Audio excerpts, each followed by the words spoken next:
Hello बच्चों, हम पढ़ रहे हैं क्लास 11th केमिस्ट्री का second chapter structure of atom.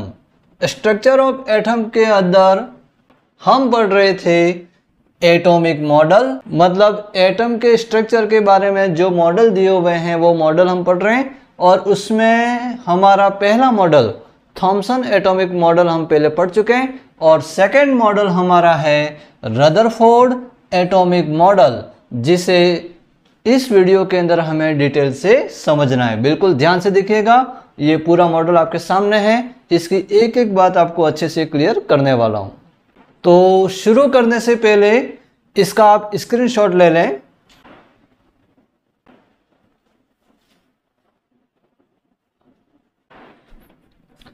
Yes, शुरू करते हैं हमारा रदरफोर्ड एटॉमिक मॉडल।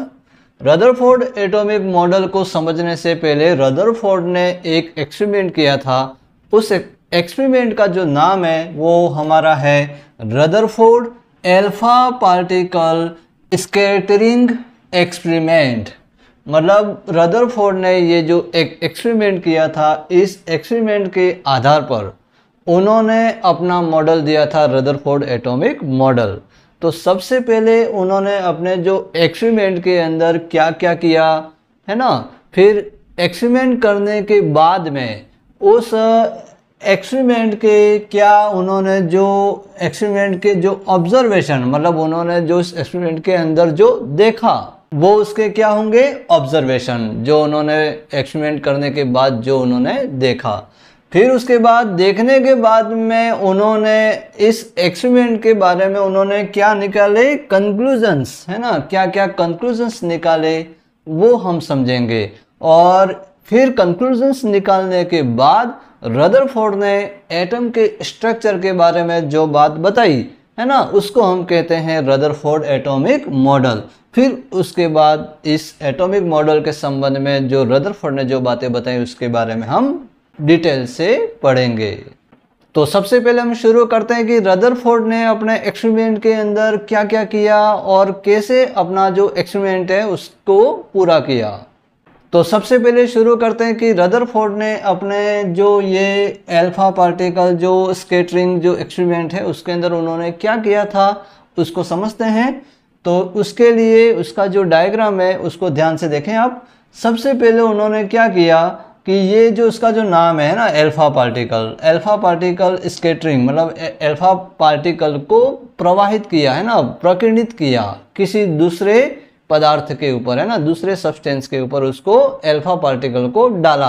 अब कैसे डाला तो ध्यान से देखिएगा कि सबसे पहले ये हमारा जो बॉक्स है उस बॉक्स के अंदर हमारा क्या है सोर्स ऑफ अल्फा पार्टिकल, मतलब अल्फा पार्टिकल जहाँ से निकल रहे हैं उसका सोर्स है। और जब ये अल्फा पार्टिकल यहाँ से बाहर आ रहे हैं तो वो अल्फा रे के रूप में बाहर आते हैं। ओके, फिर यहाँ पर बीच में एक प्लेट लगी हुई है, लीड की प्लेट। इस प्लेट का यूज़ क्यों करेंगे, क्योंकि ये अल्फा पार्टिकल एक ही डायरेक्शन में आगे जहाँ पर उसका जो टारगेट है वहाँ पर वो टकराएं, इसलिए यहाँ पर बीच में एक लीड की प्लेट लगाई गई है।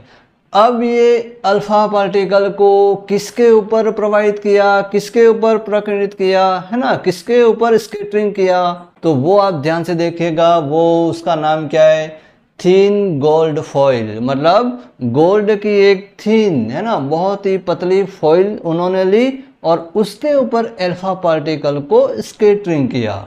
और उसके साथ उन्होंने क्या लिया, तो इस गोल्ड फॉइल के चारों ओर उन्होंने क्या रखा, एक फोटोग्राफिक प्लेट रखी। फोटोग्राफिक प्लेट क्यों रखी कि यहाँ जो अल्फा पार्टिकल जो हम गोल्ड फॉइल के ऊपर हम डालेंगे तो वो अल्फा पार्टिकल फिर डालने के बाद कहाँ कहाँ जाते हैं, तो वो हमें दिखाई देता है इस फोटोग्राफी प्लेट के ऊपर।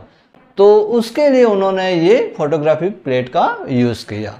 ओके, तो अब यहाँ पर रदरफोर्ड ने इस थीन गोल्ड फॉइल, मतलब गोल्ड की जो पतली जो फॉइल है उसके ऊपर जब अल्फा पार्टिकल को जब एक साथ स्कैटरिंग किया तो स्कैटरिंग करने पर वो अल्फा पार्टिकल है वो इस फोटोग्राफिक प्लेट के चारों ओर, है ना, सभी दिशाओं में कुछ कुछ मात्रा में जो अल्फा पार्टिकल यहाँ से गुजरने के बाद जो भी टकराए वो उनको प्राप्त हुए। अल्फा पार्टिकल इस फोटोग्राफिक प्लेट पर कहाँ कहाँ पर टकरा रहे, उन्होंने बिल्कुल ध्यान से देखा और देखने के बाद उन्होंने जो ऑब्जर्वेशन है ना, क्या क्या ऑब्जर्वेशन किया वो हम समझते हैं, है ना।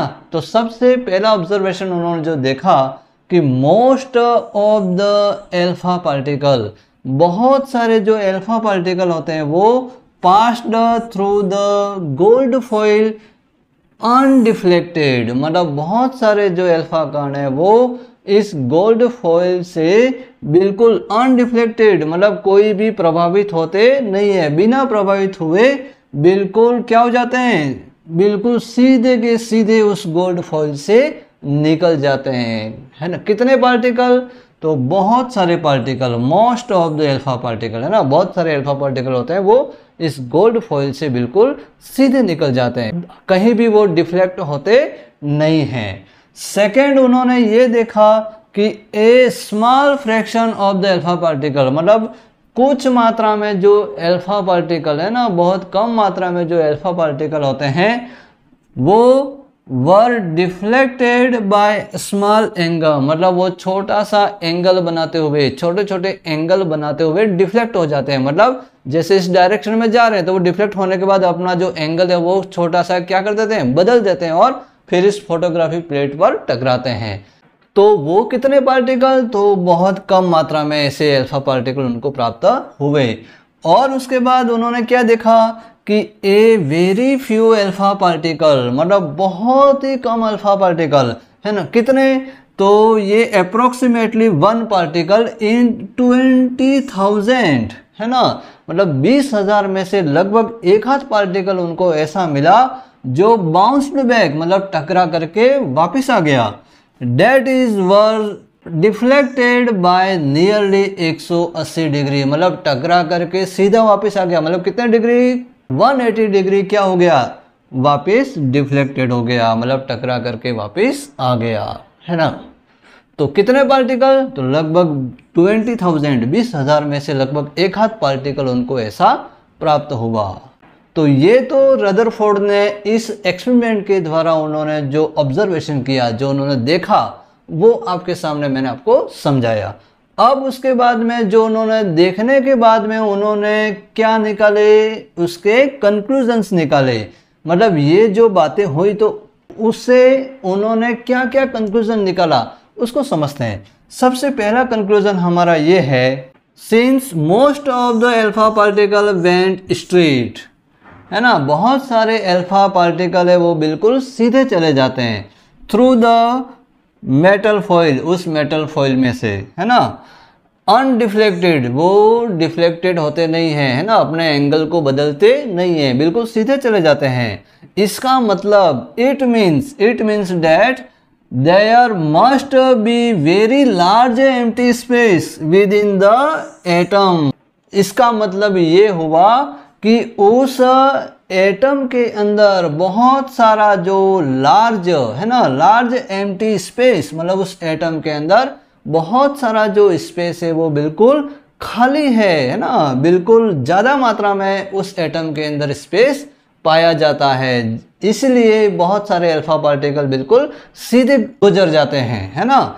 देखिए ध्यान से, ये मैंने एक डायग्राम और बनाया है जिसमें ये गोल्ड के ये छोटे छोटे जो एटम हैं, वो एटम का जो ये हमारा बीच में ये न्यूक्लियस बनाया और ये इसका एटम के स्ट्रक्चर है। तो आप देखिए ध्यान से, बहुत सारा ये जो स्पेस है उस एटम के अंदर वो क्या है, खाली होता है, बहुत लार्ज मात्रा में जो स्पेस होता है वो खाली होता है, जिससे जो अल्फा पार्टिकल होते हैं वो बिल्कुल सीधे गुजर जाते हैं, बहुत सारे अल्फा पार्टिकल बिल्कुल सीधे गुजर जाते हैं, कहीं भी डिफ्लेक्टेड होते नहीं है।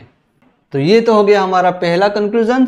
दूसरा कंक्लूजन उन्होंने ये बताया कि since few of alpha particle, मतलब कुछ मात्रा में जो अल्फा पार्टिकल होते हैं वो were deflected from their original path through moderate angle, मतलब कुछ अल्फा पार्टिकल हैं जो अपने एंगल से डिफ्लेक्ट हो जाते हैं, वो वाले अल्फा पार्टिकल के बारे में फिर उन्होंने क्या सोचा, it was concluded that whole of the positive charge in concentrate and the space occupied by this positive charge is very small in the atom. मतलब जो कुछ मात्रा में जो अल्फा पार्टिकल होते हैं वो स्मॉल एंगल के द्वारा जो डिफ्लेक्टेड हो रहे हैं, उससे उन्होंने ये बताया कि उससे उन्होंने क्या सोचा कि whole of the positive charge, मतलब उस एटम के अंदर जो पॉजिटिव चार्ज है वो इन कंसंट्रेट, मतलब पॉजिटिव चार्ज है वो पूरा एक जगह कंसंट्रेट है ना, कहीं भी पूरे एटम के अंदर फैला हुआ नहीं है। और दूसरा, the space occupied by this positive charge is very small in the atom, मतलब वो जो पॉजिटिव चार्ज वाला जो स्पेस है वो बहुत ही कम मात्रा में है और एक जगह कंसंट्रेट है। पूरे एटम के अंदर पॉजिटिव चार्ज वाला जो हमारा पार्ट है वो फैला हुआ नहीं है, एक जगह कंसंट्रेट है, जिससे कुछ मात्रा में जो अल्फा पार्टिकल होते हैं वो डिफ्लेक्ट होते हैं। अब यहाँ पर आपके दिमाग में एक क्वेश्चन आ रहा होगा कि सर ये अल्फा पार्टिकल, ये आप बता रहे हो कि कुछ सीधे चले जाते हैं, कुछ डिफ्लेक्टेड होते हैं और कुछ टकरा करके वापस आ जाते हैं, तो इसका क्या रीज़न है?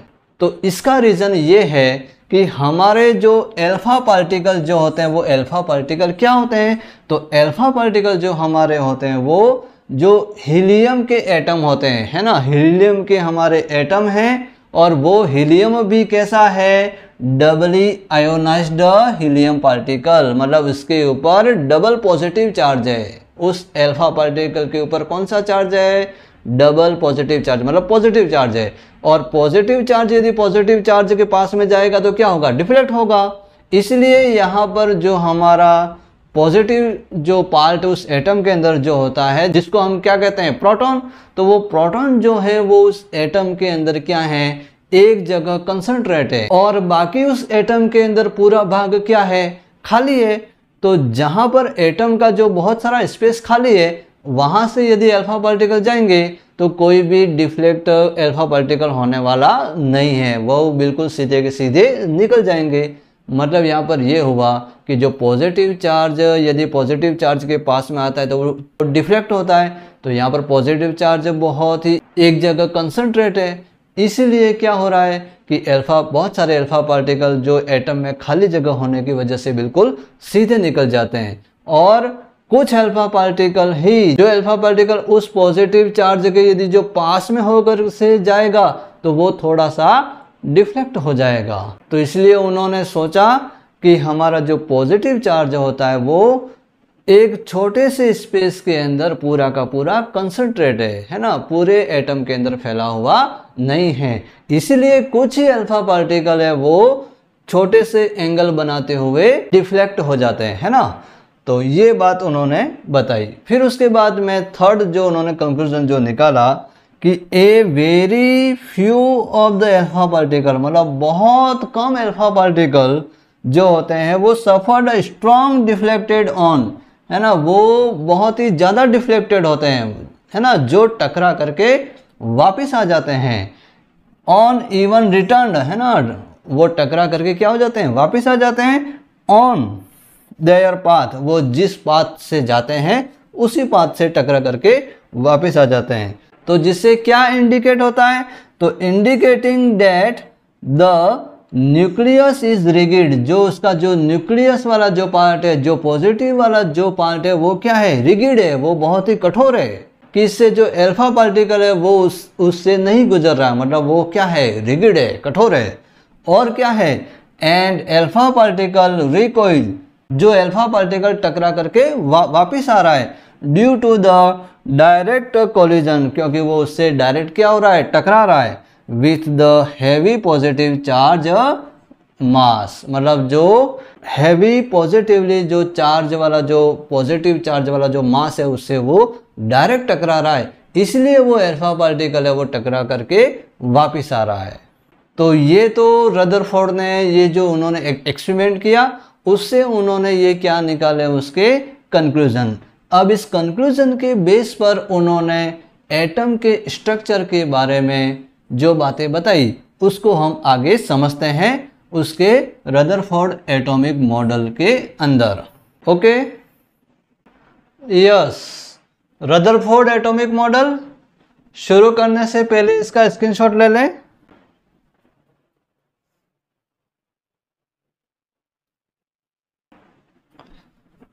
ओके, शुरू करते हैं हमारा रदरफोर्ड एटॉमिक मॉडल। रदरफोर्ड ने अपने एक्सपेरिमेंट के द्वारा जो ऑब्जर्वेशन और ऑब्जर्वेशन के बाद उन्होंने जो कंक्लूजन्स जो निकाले उसके अकॉर्डिंग हमारे रदरफोर्ड ने एटम के स्ट्रक्चर के बारे में जो भी बातें बताई उसको हम कहते हैं रदरफोर्ड एटॉमिक मॉडल। तो उन्होंने एटम के स्ट्रक्चर के बारे में क्या क्या बताया, एक एक बात को समझते हैं।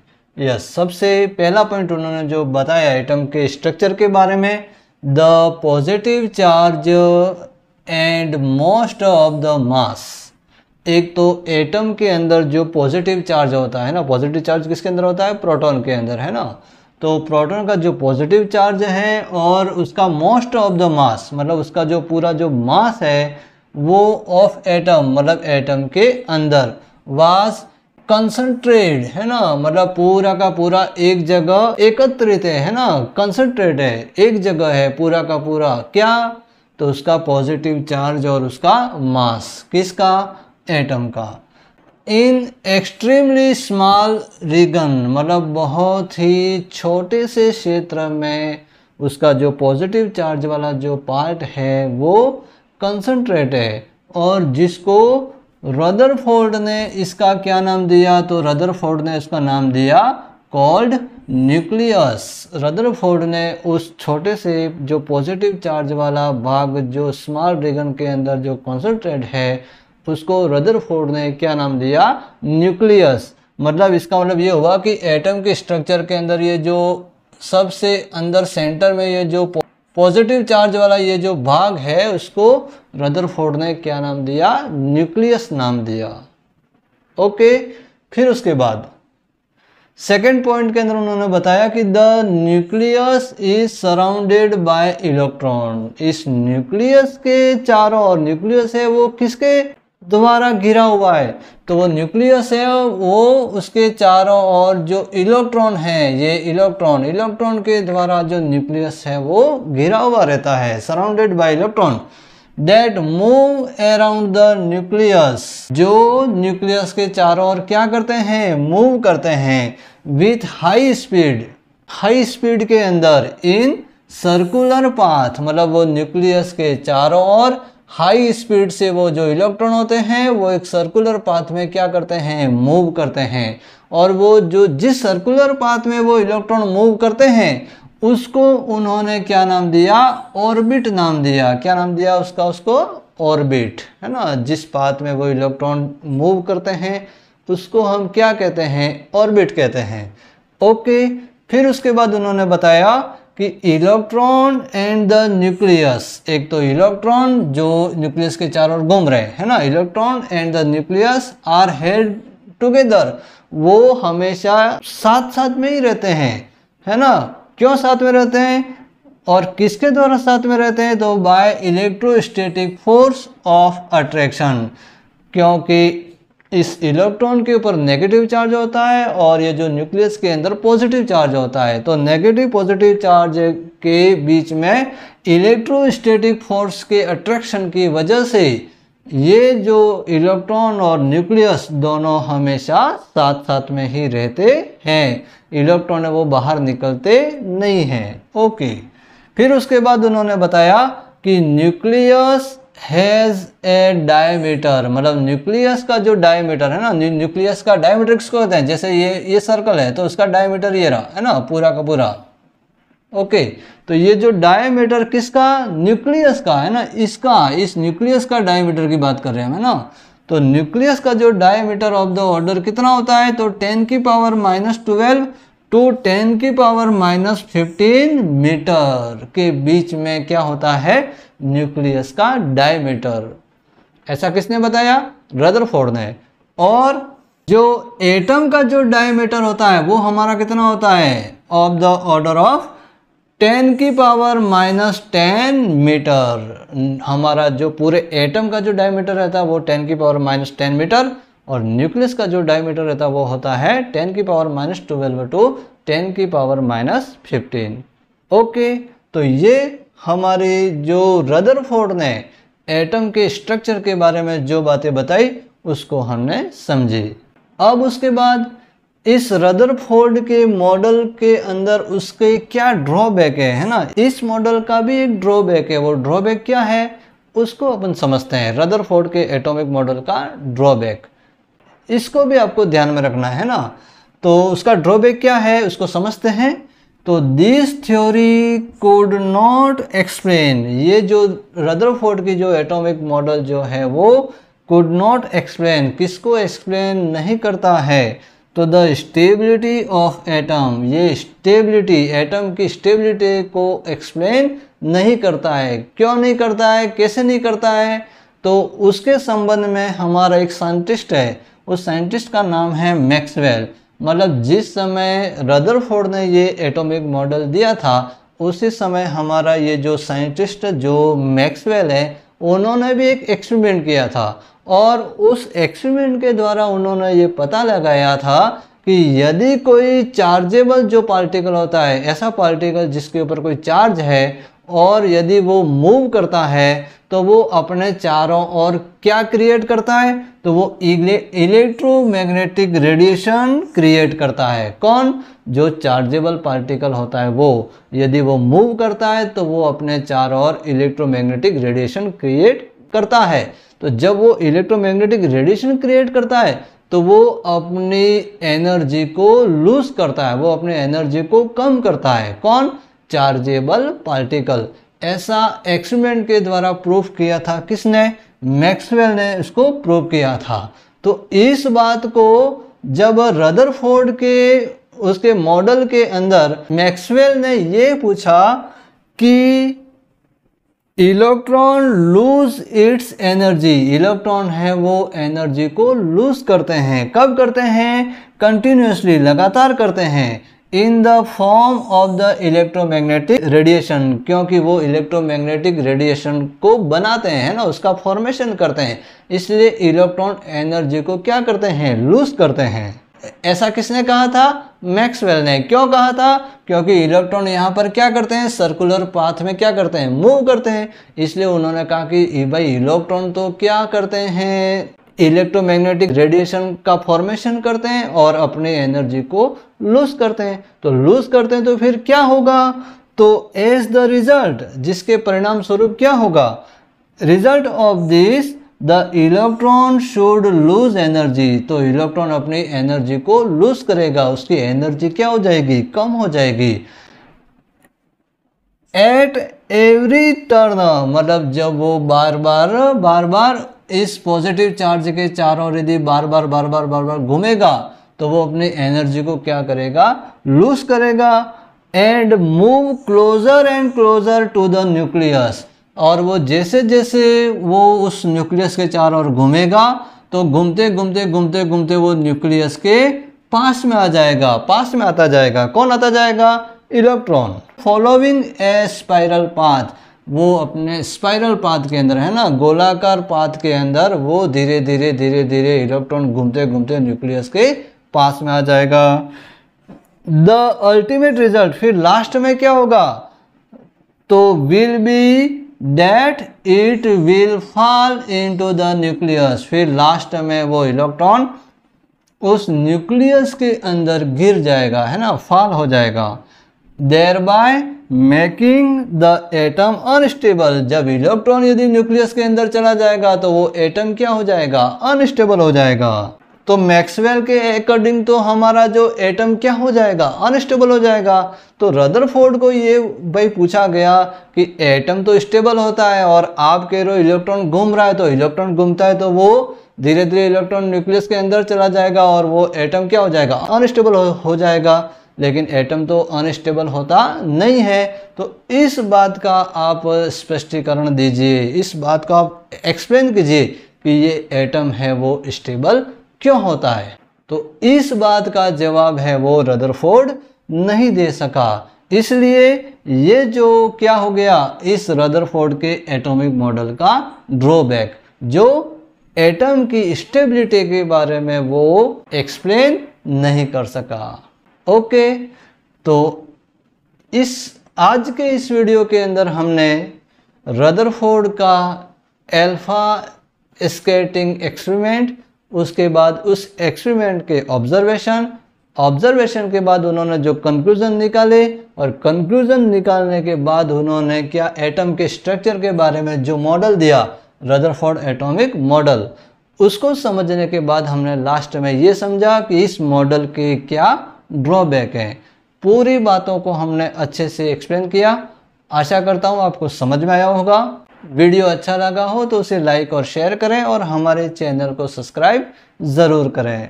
मिलते हैं नेक्स्ट वीडियो में, तब तक के लिए जय हिंद, वंदे मातरम।